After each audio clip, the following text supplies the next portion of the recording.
trip to South Africa was a personal inner journey that couldn't have happened at a better time and enabled me to find what I didn't even know I was looking for. At first, I wasn't sure what to expect. I was very lost in myself, slightly apprehensive, and felt as if I was about to fly into the unknown. I remember even when we got to our final destination where we were camping, the sky opened and presented us with a huge thunderstorm, which illuminated how unpredictable the next 10 days were going to be. The only thing I knew for definite was that I was with a group of people, none of whom knew each other too well, and I would be taking part in safari-styled activities designed to give me a taste of another culture. But it was so much more. Almost as soon as we started exploring the bush and seeing wildlife in their natural habitat, I found myself feeling a new refreshing sense of freedom.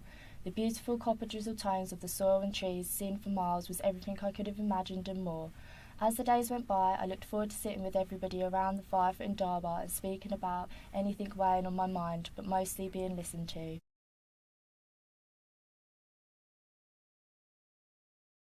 It was at Cosy Bay, after a long day at the beach, when we had to climb through Pig Hill, which was considerably steep, that I felt a strong sense of achievement once I eventually reached the top. I felt great, and that was when it came to me that I hadn't felt that in a long time. It was the next day, as I was sitting on the beach, the waves of the Indian Ocean crashing at my feet, the sun kissing on my skin as I sat on the white sand, that I started to reflect on my journey, and the penny dropped that when I got home I needed to make a change. I just didn't know what that change was yet. The rest of my trip only emphasised my self-realisation, especially when we visited the local school. It was so evidently clear just how important education is for them, because employment and poverty are such big problems, and it is the only way to make a change.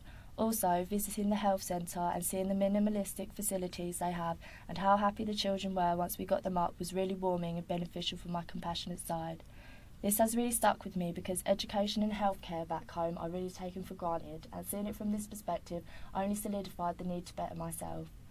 A few nights before we left, I was sitting under the vast sky watching the stars. Infinite possibilities danced in my head of future plans, journeys, things I wanted, and I felt liberated because I'd finally regained that spark for life, which is what I really had been searching for a long time. It took for me to be taken out of my comfort zone to realise that what I was missing was inner fulfilment, which I currently did not have in my day-to-day life back home. But suddenly I could see inspiration and opportunities everywhere I looked, and the biggest challenge was going home and taking action. Surely, when I did get home, I felt so empowered and set on making a change that I've now started a TFL course to start teaching English in foreign countries and a mindfulness course. I plan to return to South Africa as I met some amazing people and made some mind-blowing memories, and hopefully this course will help me to carry on my journey that has only just begun.